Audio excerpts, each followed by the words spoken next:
The wisest person I ever met in my life, a third grade dropout. Wisest and dropout in the same sentence is rather oxymoronic, like jumbo shrimp.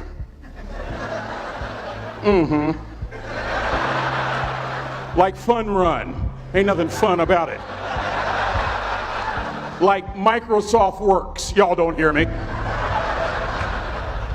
I used to say like country music, but I've lived in Texas so long, I love country music now. I hunt, I fish, I have cowboy boots and cowboy. Y'all, I'm a black-neck redneck. Do you hear what I'm saying to you? No longer oxymoronic for me to say country music. And it's not oxymoronic for me to say third grade and dropout. That third grade dropout, the wisest person I ever met in my life, who taught me to combine knowledge and wisdom to make an impact, was my father. A simple cook. Wisest man I ever met in my life. Just a simple cook. Left school in the third grade to help out on the family farm, but just because he left school doesn't mean his education stopped. Mark Twain once said, "I've never allowed my schooling to get in the way of my education." My father taught himself how to read, taught himself how to write, decided in the midst of Jim Crowism, as America was breathing the last gasp of the Civil War, my father decided he was going to stand and be a man. Not a black man, not a brown man, not a white man, but a man.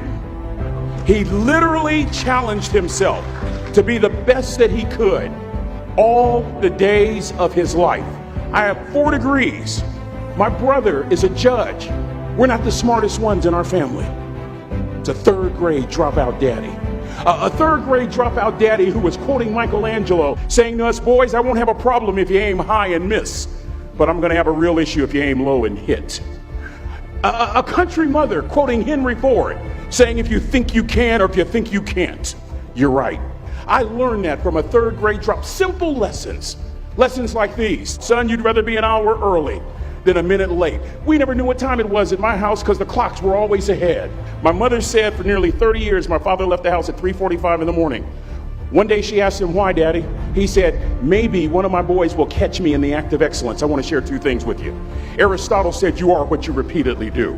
Therefore, excellence ought to be a habit, not an act. Don't ever forget that. I know you're tough, but always remember to be kind. Always. Don't ever forget that. Never embarrass mama. Yeah. If mama ain't happy, ain't nobody happy. If daddy ain't happy, don't nobody care. But I'm trying to tell you. Next lesson. Lesson from a cook over there in the galley. Son, make sure your servant's towel is bigger than your ego. Ego is the anesthesia that deadens the pain of stupidity. Y'all might have a relative in mind you want to send that to. Let me say it again. Ego is the anesthesia that deadens the pain of stupidity. Pride is the burden of a foolish person. John Wooden coached basketball at UCLA for a living, but his calling was to impact people. And with all those national championships, guess what he was found doing in the middle of the week? Going into the cupboard, grabbing a broom, and sweeping his own gym floor. You want to make an impact? Find your broom. Every day of your life, you find your broom. You grow your influence that way. That way you're attracting people so that you can impact them. Final lesson. Son, if you're going to do a job, do it right. I've always been told how average I can be. Always been criticized about being average. But I want to tell you something.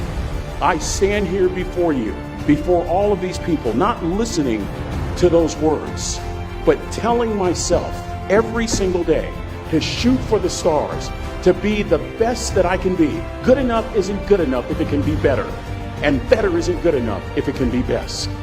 Let me close with a very personal story that I think will bring all this into focus.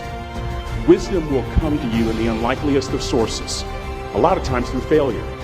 When you hit rock bottom, remember this. While you're struggling, rock bottom can also be a great foundation on which to build and on which to grow.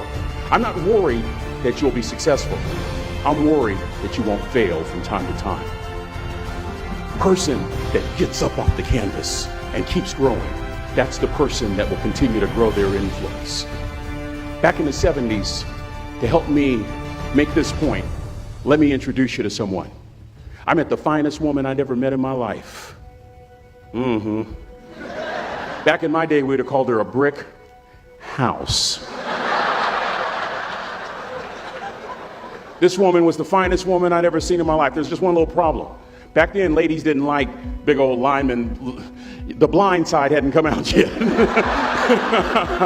They like quarterbacks and running backs. We're at this dance, and I find out her name is Trina Williams from Lompoc, California. And we're all dancing, and we're just excited. And I decide in the middle of dancing with her that I would ask her for her phone number. Trina was the first one.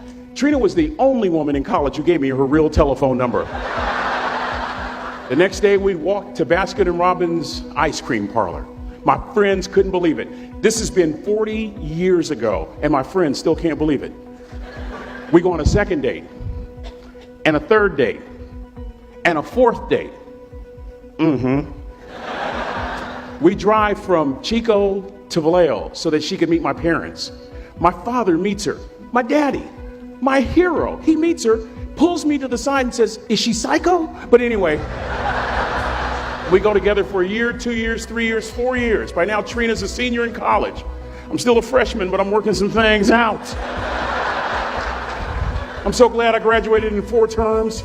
Nixon, Ford, Carter, Reagan. So now it's time to propose. So I talk to her girlfriends, and it's California. It's in the 70s, so it has to be outside. You have to have a candle, and you have to have, some chocolate. Listen, I'm from the hood. I had a bottle of Boone's Farm wine. That's what I had. She said yes. That was the key. I married the most beautiful woman I'd ever seen in my life. Y'all ever been to a wedding, and even before the wedding starts, you hear this? How in the world? And it was coming from my side of the family.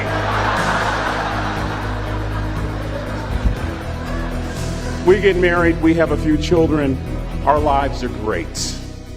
One day, Trina finds a lump in her left breast. Breast cancer. 6 years after that diagnosis, me and my 2 little boys walked up to Mommy's casket. And for 2 years, my heart didn't beat. If it wasn't for my faith in God, I wouldn't be standing here today. If it wasn't for those 2 little boys, there would have been no reason for which to go on. I was completely lost. That was rock bottom. You know what sustained me? The wisdom of a 3rd grade dropout. The wisdom of a simple cook. We're at the casket. I'd never seen my dad cry. But this time I saw my dad cry. That was his daughter. Trina was his daughter, not his daughter-in-law. And I'm right behind my father, about to see her for the last time on this earth. And my father shared 3 words with me that changed my life right there at the casket. It would be the last lesson he would ever teach me. He said, "Son, just stand. You keep standing. You keep standing, no matter how rough the sea, you keep standing." And I'm not talking about just water. You keep standing. No matter what, you don't give up. And as clearly as I'm talking to you today, these were some of her last words to me. She looked me in the eye and she said, "It doesn't matter to me any longer how long I live. What matters to me most is how I live." I ask y'all one question, a question that I was asked all my life by a 3rd grade dropout. How you living? How you living? Every day ask yourself that question, how you living? Here's what a cook would suggest you to live this way. That you would not judge, that you would show up early, that you'd be kind, that you'd make sure that that servant's towel is huge and used, that if you're going to do something, you do it the right way. That cook would tell you this, that it's never wrong to do the right thing, that how you do anything is how you do everything. And in that way, you will grow your influence to make an impact. In that way, you will honor all those who have gone before you, who have invested in you. Look in those unlikeliest places for wisdom. Enhance your life every day by seeking that wisdom and asking yourself every night, how am I living?